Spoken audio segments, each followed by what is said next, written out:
Welcome back to the channel. आज का question है binary tree pre order traversal. So हमें इस क्वेश्चन में एक ट्री गिवन है जो कि एक बाइनरी ट्री है। हमें इसमें प्री ऑर्डर ट्रैवर्सल लगाना है। चलो इसे समझते हैं।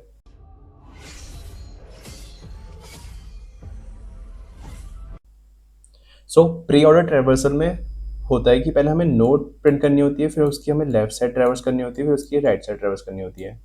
जैसे कि हमें इस क्वेश्चन में गिवन है, अब हम इस क्वेश्चन में ट्राई रन करके समझते हैं। जैसे कि हम यहाँ पर हैं, स्टार्टिंग में हम इस नोड पे प्रेजेंट होंगे, नोड 1 पे। हम इसे एक आंसर वेक्टर में पुश कर देंगे। इनिशियली इसमें 1 स्टोर हो जाएगा। अब हम 1 के लेफ्ट साइड में जाएंगे। हमने नोड प्रिंट कर दिया, अब उसकी लेफ्ट साइड को ट्रैवर्स करेंगे। हम उसके लेफ्ट साइड में गए, हम नोड 2 में प्रेजेंट आ गए। अब हम नोड 2 को प्रिंट कर देंगे। अब हम नोड 2 से देखेंगे, अब हम उसकी लेफ्ट साइड को एक्सप्लोर करेंगे।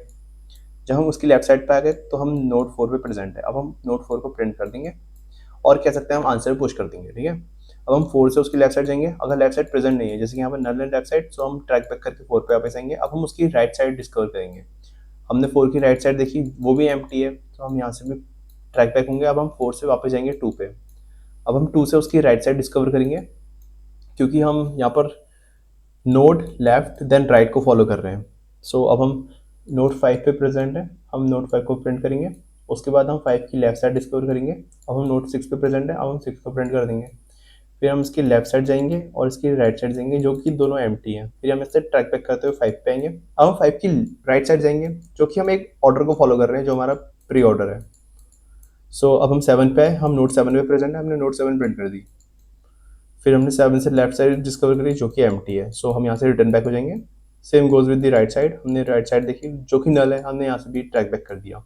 फिर हम 7 से ट्रैक बैक करके 5 पे आएंगे। 5 की दोनों साइड एक्सप्लोर है, लेफ्ट और राइट। हम यहाँ से ट्रैक बैक करके 2 पे आए। 2 की भी राइट साइड हमने एक्सप्लोर कर दिया। अब हम यहाँ से 1 पे आए। अब हम 1 से 3 पे आए, क्योंकि हमने लेफ्ट साइड तो पूरी एक्सप्लोर कर दी है। यहाँ पर हमने जैसे 1 की लेफ्ट साइड पूरी एक्सप्लोर कर दी। अब हम इसकी राइट साइड पे आएंगे।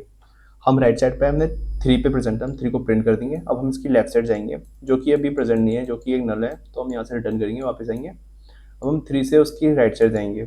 फिर हम यहाँ पर 8 पे हमने 8 प्रिंट किया। अब हम 8 से उसकी लेफ्ट साइड आए, जो कि 9, हमने 9 प्रिंट किया। फिर हमने देखा 9 की लेफ्ट भी एम्प्टी है और राइट भी एम्प्टी है। हम यहाँ से रिटर्न बैक हुए। अब हम 8 से उसकी लेफ्ट राइट साइड प्रिंट करी, जो कि एम्प्टी है। हम यहाँ से ट्रैक बैक करें 8 से हम 3 पे ट्रैक बैक करेंगे और 3 से हम 1 पे ट्रैक बैक करेंगे और यहाँ से हम रिटर्न कर देंगे। ये हमारा एक ड्राई रन अप्रोच है, जो कि एक बेसिक अप्रोच है। अब हम इसे कोड में कन्वर्ट करते हैं। कोड में हमें पहले एक वेक्टर बनाना पड़ेगा, जो कि हमारा होगा आंसर वेक्टर, जो हमारी वैल्यूज स्टोर करेगा नोट्स की, जिसको हम रिटर्न करेंगे एट द एंड। अब हम एक फंक्शन बना देते हैं, फंक्शन जो रूट और आंसर को रूट में हम ट्रैवर्स करेंगे और आंसर में स्टोर करते रहेंगे। फिर एट द एंड हम रिटर्न कर देंगे आंसर वेरिएबल को, आंसर वेक्टर। इसका बेस केस होगा, बेस केस में हम ये लिख सकते हैं, अगर हमारा रूट जिस नोड पे हम प्रेजेंट है, अगर वो हमारा नल पॉइंटर को पॉइंट करता है, तो हम उसको स्टोर नहीं करेंगे, हम वहीं से रिटर्न कर देंगे। अगर हम किसी करंट नोड पे प्रेजेंट है, तो हम उसे आंसर में पुश बैक कर देंगे। ये हमारा अभी तक का लॉजिक है। हमने एन फॉलो कर दिया। अब हमें लेफ्ट में ट्रैवर्स करना है, तो लेफ्ट में ट्रैवर्स करने से पहले हम ये चेक कर सकते हैं, अगर हमारा रूट का लेफ्ट नल नहीं है, तो ही हम उस पर ट्रैवर्स करेंगे। फिर उस पर जाने का कोई फायदा नहीं है अगर वो नल है तो, क्योंकि वो रिटर्न बैक हो जाएगा वहीं से। हमने लेफ्ट साइड एक्सप्लोर करी और आंसर में हमने आंसर वेक्टर भेज दिया वहाँ पर।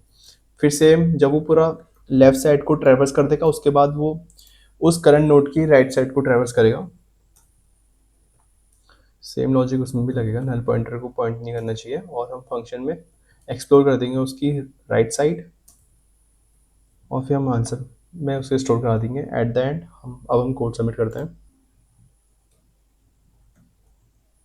हम इसकी टाइम एंड स्पेस कॉम्प्लेक्सिटी अब डिस्कस कर लेते हैं। जैसे कि हम देख सकते हैं, हम सारी नोड को वन टाइम डिस्कवर कर रहे हैं। हम बोल सकते हैं इसकी टाइम कॉम्प्लेक्सिटी हो जाएगी big of N. Space complexity हो जाएगी, हम आंसर वेक्टर में एन नोड्स को स्टोर कर रहे हैं, प्लस हम बोल सकते हैं big of H. Big of H क्यों? बिग ऑफ एच इसलिए क्योंकि हम रिकर्सिव स्टैक स्पेस में ट्री की हाइट के फंक्शंस को स्टोर कर रहे हैं, जो कि हम कॉल बैक के लिए यूज कर रहे हैं। हम बोल सकते हैं space complexity big of N plus big of H हो जाएगी, जो कि हो सकती है big of N plus H. Big of N plus H हो सकती है हमारी space time complexity, space complexity. इसमें एच आपका रिप्रेजेंट करता है ट्री की हाइट, जो कि रिकर्सिव स्टैक स्पेस में स्टोर होगी। That's it for today. If you like the video, please like, share and subscribe, and the code is in the GitHub.